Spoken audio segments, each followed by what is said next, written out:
बिस्मिल्लाहिर्रहमानिर्रहीम। अस्सलाम वालेकुम नाज़रीन, मैं हूँ साकिब बशीर। दो मौज़ूआत पे बात करेंगे हम। एक तो इमरान खान के और बुशरा बीबी के ख़िलाफ़ तोशा खाना के केस की समाअत हुई है अडियाला जेल में।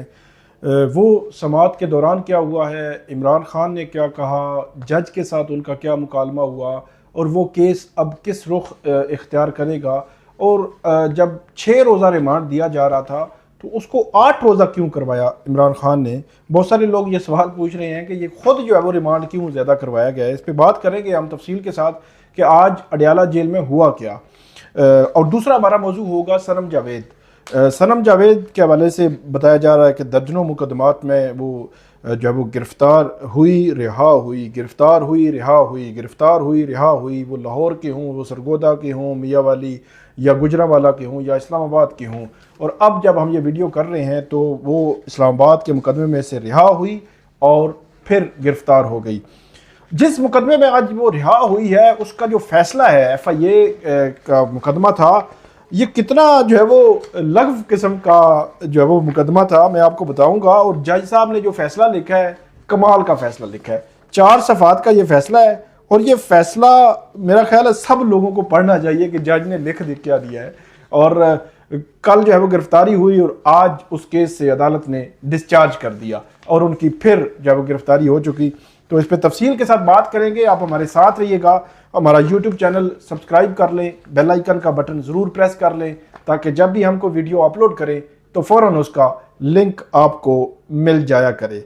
शुरू करते हैं हम इमरान खान के ख़िलाफ़ जो तोशा खाना का केस है। ये तोशा खाना का तीसरा केस है। पहले तोशा खाना फौजदारी केस 5 अगस्त को सज़ा हुई, सज़ा मुअत्तल हो गई 28 अगस्त को। फिर तोशा खाना का दूसरा केस 31 जनवरी को सज़ा हुई, सज़ा मुअत्तल हो गई उस केस में इस्लामाबाद हाई कोर्ट से।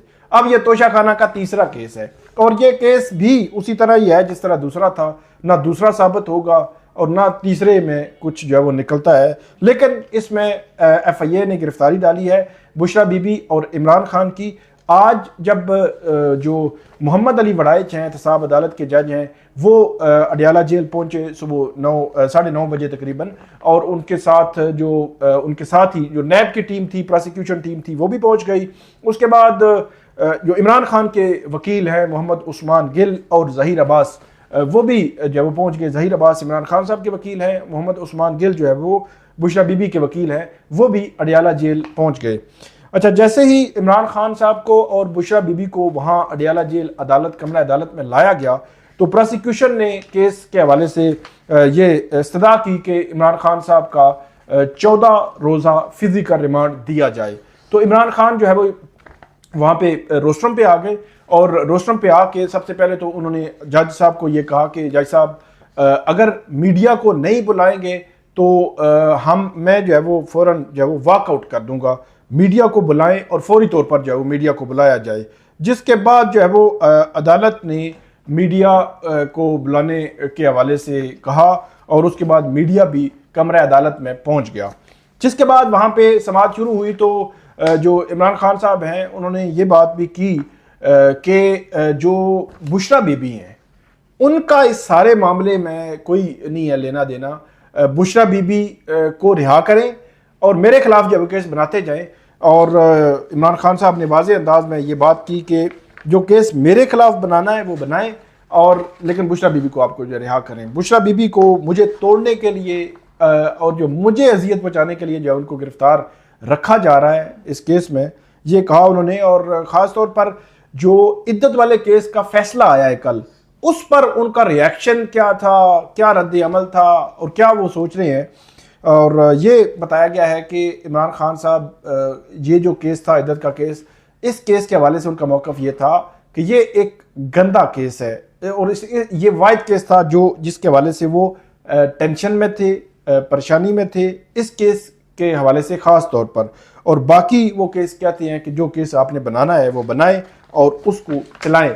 तो आज फिर नैब की प्रोसिक्यूशन टीम ने कहा कि इस हवाले से हमने इन्वेस्टिगेशन करनी है। कल मैंने आपको बताया था कि हुकूमत वक़्त ने जो ऑर्डीनेंस जारी किया 27 मई को, उस ऑर्डीनेंस पर अमल दरामद कल 13 जुलाई से शुरू हो चुका है। अब 40 रोज़ा मैक्सिमम फिजिकल रिमांड नैब ले सकता है।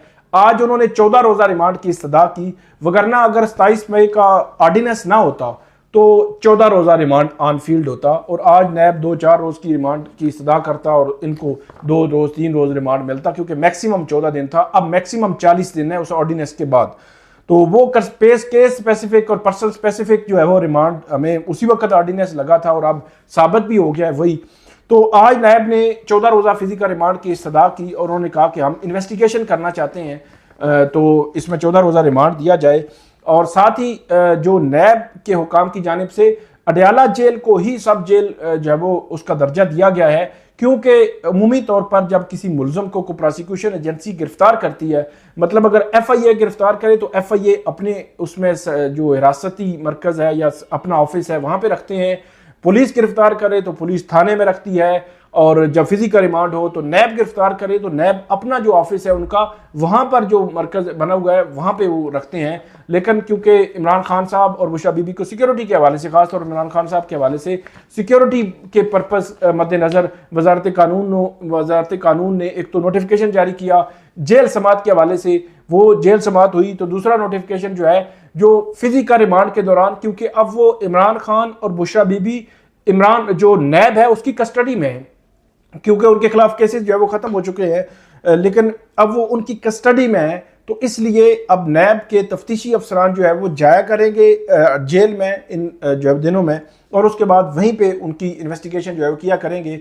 6 रोज़ा फिजिकल रिमांड मोहम्मद अली वड़ाई साहब ने मंजूर किया था, तो इमरान खान ने उनको कहा कि अपने वकील जो है उस्मान गिल साहब को और ज़हीर बाज साहब को कि आप 2 रोज़ा रिमांड एक्सटेंड करा दें, क्योंकि 20 जो है वो जुलाई आ रही थी तारीख, तो उन्होंने फिर 2 रोज़ा एक्सटेंड करा दिया, कहा कि 2 रोज़ा एक्सटेंड कर दें, फिर 22 जुलाई तारीख पड़ गई। तो ये सवाल लोगों का था कि ये 2 रोज़ा खुद क्यों बढ़ाया गया है, तो उसका बड़ा सिंपल और सादा सा जवाब है, ये जिन दिनों अडयाला जेल में ये कार्रवाइयाँ शुरू हुई थी, ये केसेस जो है वो शुरू हुए थे, तो उन दिनों ही मैंने ये कहा था कि अब जितने ज़्यादा केसेस होंगे उनको वो यूटिलाइज करेंगे कि ज़्यादा से ज़्यादा सिटिंग्स हो सकेंगी।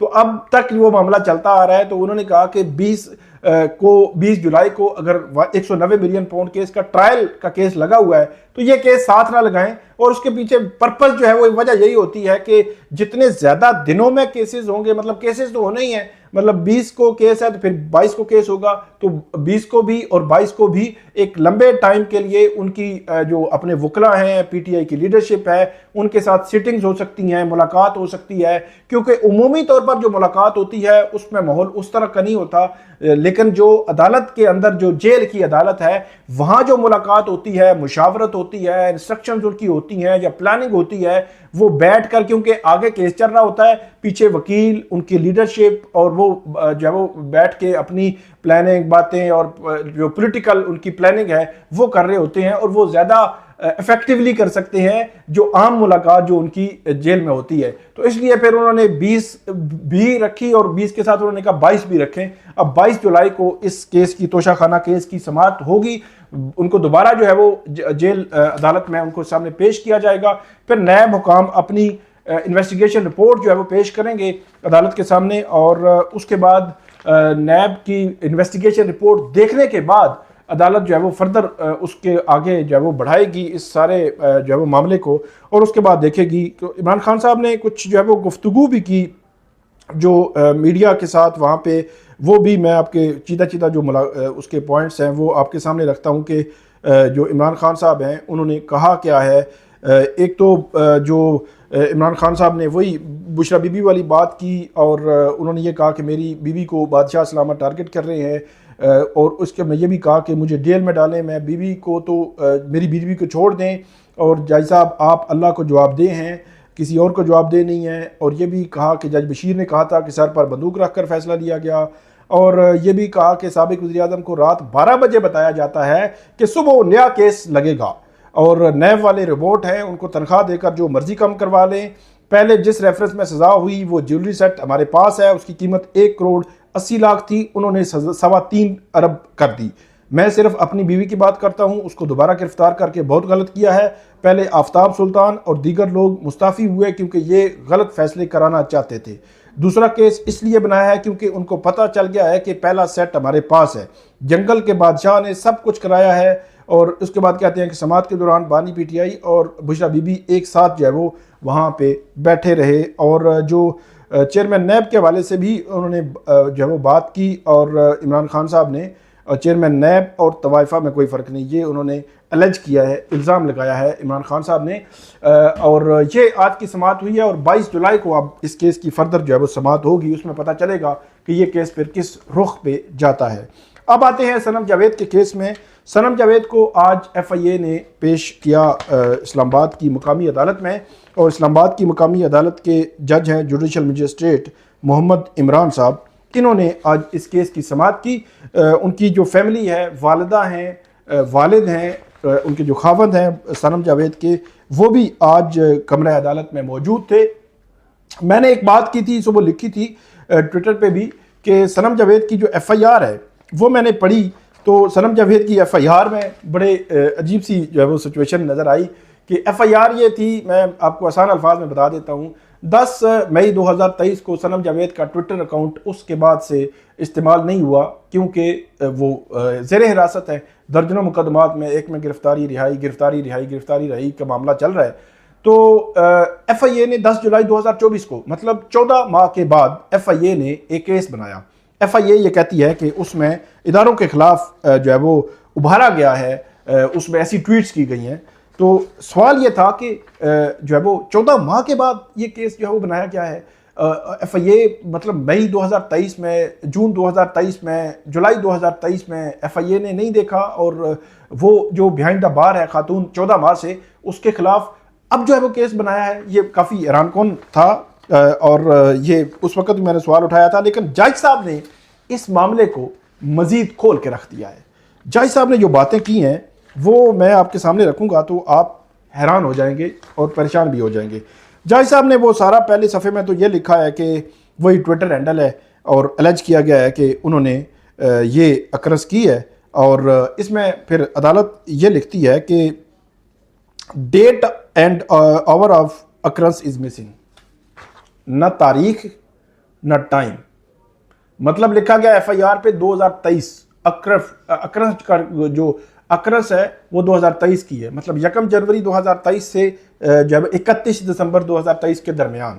अदालत ये लिख रही है कि आपने डेट लिखनी है कि फलां डेट की अक्रस है, मतलब वकूआ, ये जो जुर्म हुआ है फलां जो है वो डेट का है, और वक़्त ये था, दोनों चीज़ें मिसिंग है, अदालत ये लिख रही है। उसके बाद अदालत ये लिखती है कि इंक्वायरी पर भी तारीख नहीं लिखी हुई कि ये इंक्वायरी शुरू कब हुई। इंक्वायरी नंबर भी नहीं है और ना ही इंक्वायरी की तारीख का जिक्र है। और तफ्तीशी अफसर ने कहा कि ये डायरेक्ट इंक्वायरी थी, क्योंकि ये पॉइंट आउट किया गया था ना, आपने इंक्वायरी करनी है, आपने नोटिस करना होता है, उसके बाद आप जो है वो ये चीज़ें आगे बढ़ा सकते हैं, वो जो है वो नहीं लिखा गया था। फिर जज साहब लिखते हैं कि कितने लोगों को उभारा गया, जो है वो इस इंक्वायरी इस हवाले से भी खामोश है कि फ़र्ज़ करें कि इसने ट्वीट किया है और इससे इंस्टिगेट किया है लोगों को, और कितने लोग इफेक्ट हुए हैं। किसी बंदे ने कोई बात की हो, कंप्लेंट की हो, इदारे में कंप्लेंट की हो, कोई बात जो है वो लिखी नहीं है। इस हवाले से वो कहते हैं, जज साहब कह रहे हैं कि इंक्वायरी जो है वो खामोश है। फिर जज साहब लिखते हैं कि ये जो ट्वीट हुई है वो तो डिस्ट्रिक्ट लाहौर है, ये तो उसके हुई है ट्वीट, उसके एरिया में, तो आप जो है वो उठा के इधर ले आए हैं। FIA इस्लामाबाद जो है वो उसको गिरफ्तार करके ले आई है। ये सारा जो है वो लिखा है जज साहब ने। और इसके बाद FIA ने ये कहा था कि हमें जो है वो इनका जो है वो रिमांड दिया जाए, और फिजिकल रिमांड दिया जाए। अच्छा, अगली जो मैं बात करने लगा हूँ ये आप सुनेंगे तो मज़ीद हैरान और मज़ीद आप जो है वो परेशान हो जाएंगे, क्योंकि 6 रोज़ा फिजिकल रिमांड FIA ने मांगा था। जज साहब ये लिखते हैं कि एक तो जो सारी FIR का जिक्र करके वो कहते हैं कि जो लाहौर हाई कोर्ट ने फैसला लिखा है, लाहौर हाई कोर्ट ने 10 जुलाई को फैसला लिखा था और गुजरा वाले मुकदमे में उनको फौरी तौर पर रिहा करने का हुक्म दिया। यह भी पूछा किसी केस में किसी और में गिरफ्तार तो नहीं पंजाब में, तो ये बताया गया किसी और केस में वो जो है वो नहीं दस्तयाब, तो उसके बाद कहा कि इसको रिहा कर दें। तो अब जो पिछला पॉइंट था वो मैंने आपको बताया कि अदालत ने लिखा कि ये तो FIA लाहौर ने करना था, अगर करना भी था तो, क्योंकि अक्रस मतलब वकूआ जो है वो लाहौर में उन्होंने बैठ कर ट्वीट की, तो इस पे बड़ी अजीब सी सूरत हाल है कि क्योंकि वहाँ पे जो प्रोसिक्यूशन है वो ये कह चुकी थी कि पंजाब के एरिया में कोई मुकदमा नहीं है, तो फिर पंजाब से बाहर जो है वो इस्लामाबाद में गिरफ्तारी, इस्लामाबाद FIA ने उनकी गिरफ्तारी डाली। तो अदालत ये लिखती है कि उनका जो मोबाइल फ़ोन है वो पहले ही जो थाना सरवर रोड लाहौर है उसमें पहले ही उन पुलिस की कस्टडी में है। मतलब जो था उनका है अपना मोबाइल, जिस पे आज पुलिस कह रही है कि हमने मोबाइल रिकवर करना है, सारी चीज़ें करनी है, तो अदालत लिख रही है कि वो तो पहले ही जो है वो उनकी कस्टडी में है, पुलिस की कस्टडी में है। फिर लाहौर हाई कोर्ट ने लिखा कि वहाँ पर कोई केस नहीं है। फिर अदालत ये लिख दिया टाइम नहीं है, इसमें डेट नहीं है, वक़्त का जो है वो स्पेसिफिक नहीं लिखा गया। और ये उन्होंने लिखा है कि ये फिर आज खुद ये FIR बता रही है कि FIR कितनी मजबूत है। ये अदालत ने इस सारे मामले में लिखा है। और फिर ये भी अदालत ने इसमें लिखा है कि कोई इंस्टीट्यूशन की जानिब से कोई ऑथराइजेशन नहीं है इसमें कि ऑथराइज थे कि ये किसी ऑथराइज इनको किया गया, या किसी स्टेट इंस्टीट्यूशन ने कुछ इनको लिखा, या पाक आर्मी की जानिब से कुछ चीज़ जो है वो लिखी गई। कुछ भी जो है रिकॉर्ड पे मौजूद नहीं है। और जो फैक्ट्स हैं वो ये बताते हैं कि जो कोई ऐसा ऑथराइज पर्सन भी नहीं था कि जिसका कहा जाए कि वो एग्रीव्ड हुआ है, कि सारे मामले में या ट्वीट से वो एग्रीव्ड हुआ है, उसका जिक्र भी मौजूद नहीं है। ये पैराग्राफ नंबर 9 में जो है वो जज साहब लिख रहे हैं।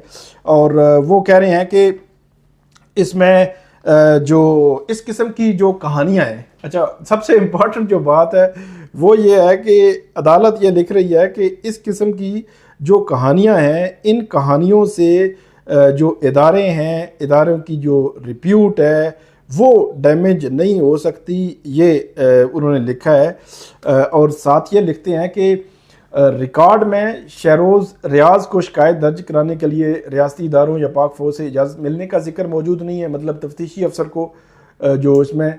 और यह भी कहा गया है कि शिकायत कुरिंदा का तल्लुक पाक फौज से नहीं था, लिहाजा उनको मुकदमा दर्ज करने का इख्तियार नहीं था। और पाकिस्तान के अवाम के दिलों में रियासती इदारों और पाक फ़ौज की मोहब्बत और इज़्ज़त बड़ी वसअत रखती है। और यह भी अदालत ने लिखा है कि रियासती इदारों और पाक फ़ौज की इज़्ज़त व तकरीम इतनी कमज़ोर नहीं कि FIR में लिखी गई फ़र्जी कहानियों से मुतासर हो सके। FIA की जानिब से सनम जावेद के 6 रोज़ा जिस्मानी रिमांड की इस्तदा मुस्तरद की जाती है, ये कहा अदालत ने, और उसको इस मुकदमे में से डिस्चार्ज किया जाता है।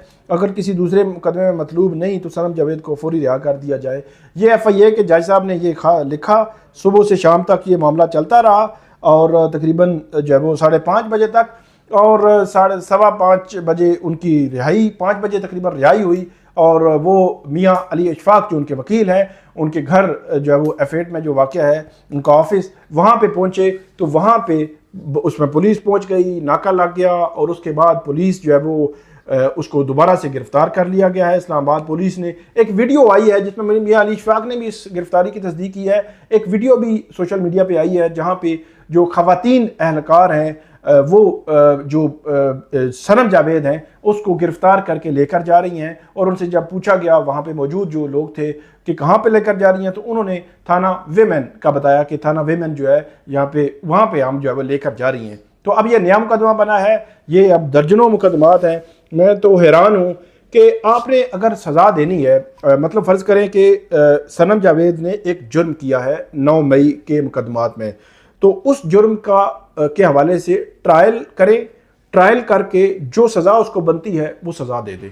चे जाए कि आप जो है वो लाहौर के 7 मुकदमात में उसकी जो है वो ज़मानत होती है, डिस्चार्जगी होती है, रिहाई होती है, तो गिरफ़्तारी होती है, फिर मियाँ वाली के मुकदमे में जो है वो गिरफ़्तारी होती है, फिर गुजरा वाले के मुकदमे में गिरफ़्तारी होती है, रिहाई होती है। लाहौर हाई कोर्ट ने बड़े सख्त रिमार्क्स दिए उसकी रिहाई के वक़्त, जो फैसला दिया, तो फिर इस्लामाबाद FIA गिरफ़्तार करती है, रिहाई होती है, फिर गिरफ़्तार कर लिया जाता है। तो ये काफ़ी हैरान कुन जो है वो, और ये कोई अच्छा तासुर जो है वो नहीं छोड़ रहा। बेहतर होता कि आप ट्रायल करें, जो जुर्म बनता है मेरिट पर उसकी सज़ा हो जाएगी, अगर जुर्म नहीं बनता तो सज़ा नहीं होगी। लेकिन ऐसा जो मामला है इससे अच्छा तासुर ना अदलिया के लिए, ना प्रोसिक्यूशन एजेंसीज के लिए, ना जो है वो ओवरऑल मुल्क के लिए जो अच्छा तासुर जा रहा है कि एक खातून को दर्जनों बार गिरफ्तार रिहा का एक जो है वो सर्कस जो है वो चल रहा है। तो ये थी आज की हमारी वीडियो, उम्मीद है आपको पसंद आएगी। इस पर फीडबैक दीजिएगा। अल्लाह हाफिज़।